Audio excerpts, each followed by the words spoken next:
All right. America is blessed to have so many amazing and dedicated police officers and firefighters. Their split-second decisions can mean life or death and often invite intense scrutiny.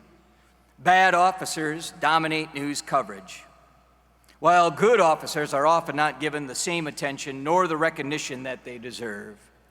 These next two awards are given to first responders who represent the best of the best. Our 2024 Law Enforcement Officer of the Year started his career as a sheriff's deputy back in 2006. By 2008, he was assigned to his department's Criminal Investigation Bureau, quickly earning honors such as Officer of the Year and Detective of the Year.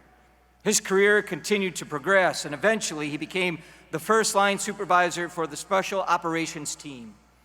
He demonstrated exceptional bravery and tactical skill during a critical incident back in 2022, which involved an armed suspect. His actions prevented potential harm to his team. In addition to his responsibilities with the Calvert County, Maryland Sheriff's Office, he is active as youth coach, community volunteer, and advocate for better mental health crisis response. Please welcome our National Law Enforcement Officer of the Year, Corporal Nicholas DeFelice. This is to certify that the American Legion has bestowed the title of National Law Enforcement Officer of the Year upon Nicholas DeFelice for outstanding selfless service over and above normal duties through heroic acts, community service, and professional achievement, thereby exemplifying the meaning of the phrase, America's finest. You reflect great credit upon yourself, the Calvert County Sheriff Office, and law enforcement officers everywhere. Thank you, National Commander. Thank you for the folks from Maryland putting me in. Thank you. But I've been telling my wife we need to move to Florida very soon, so. This experience has been fantastic. Last night, the National Commander referenced the Be the One campaign, and I received a phone call from a dear friend last week while on vacation with three young boys checking in on me and how my family was doing, and simple phone calls like that reminded me of the ripple effect we as people can have on each other. Before starting my law enforcement career in 2007, I had little more than a few athletic achievements and a Most Improved award from high school that hangs proudly next to my wife's law degree. Conceivably, I stand before you on pure luck, or it's definitely a testament to the people who have influenced me as mentors and difference makers. As the son of a Prince George's County, Maryland school teacher for 37 years, and a corporate executive from Aramark who survived the 9/11 attacks in New York and then was rewarded by coming down here to run this very convention center right after Katrina, during Katrina, it's safe to say that my life wasn't like episodes of Blue Bloods. What my family and my siblings have taught me is that hard work and sacrifice makes you who you are. Today, with the 5 p.m. news cycle of bad policing, gimmicky recruiting tools, and the next crime-fighting app, we have lost what is most important. It's the people. It's the people in our communities that make a difference, our citizens, our first responders, the people sitting in this room, and everything in between. I'm honored to receive this award on behalf of the Calvert County Sheriff's Office, our detention center, and the professional first responders and 911 dispatchers in Calvert County, Maryland. I work for a great agency and even better people.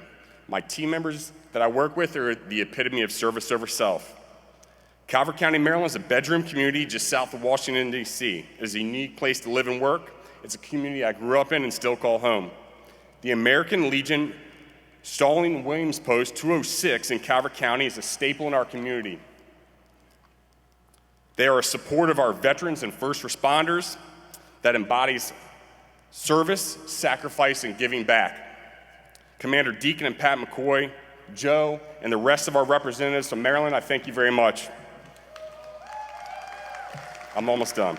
In early 2007, like many recruits, I was hired by then Sheriff Mike Evans, who took a chance on me. I was fortunate to be surrounded by motivating and inspiring academy instructors. Like many other new deputies, I was tasked with simple road patrol duties. It was my first sergeant who took an interest in me, his quiet leadership style, emphasis on tactical proficiency and belief in me would set the stage for my career when he allowed me to do my real first police work. Because of that investment and me and the mentorship through my career, I'm able to stand here before you today.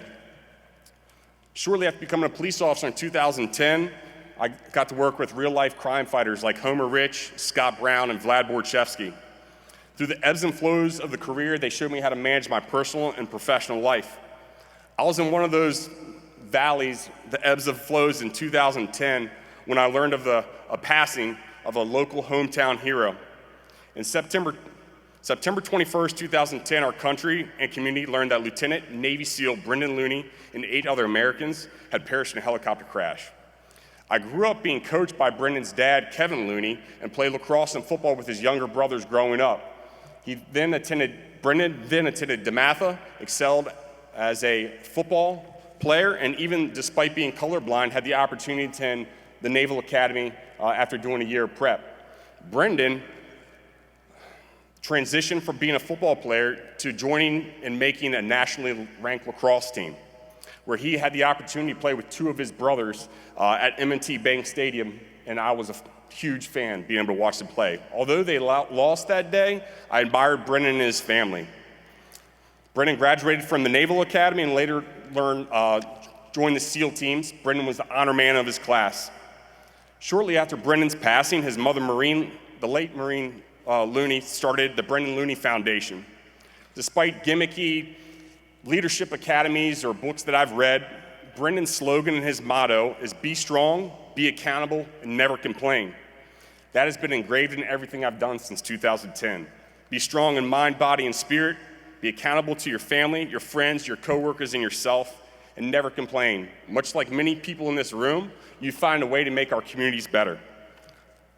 I want to thank my wife, Sierra, who has stood beside me despite my ever-changing schedule, and our 3 boys. I also want to thank my Sheriff, Ricky Cox, Assistant Sheriff Payne, Major Cannon, and the rest of the command staff for allowing me to be the best version of myself. Thank you very much.